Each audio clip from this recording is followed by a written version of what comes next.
You ask Tiger to solve. This deals with linear equations with one unknown. The final result is m equals -5. Let's solve it step by step. Simplify the expression. Expand the parentheses. Simplify the arithmetic. Multiply the coefficients. Group like terms. Simplify the arithmetic. Swap sides.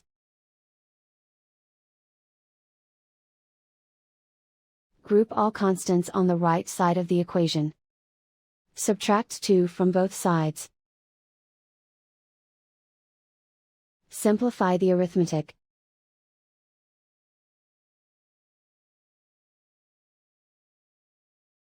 Isolate the m. Divide both sides by -21. Cancel out the negatives. Simplify the fraction. Move the negative sign from the denominator to the numerator. Find the greatest common factor of the numerator and denominator. Factor out and cancel the greatest common factor. And so the final result is m equals -5.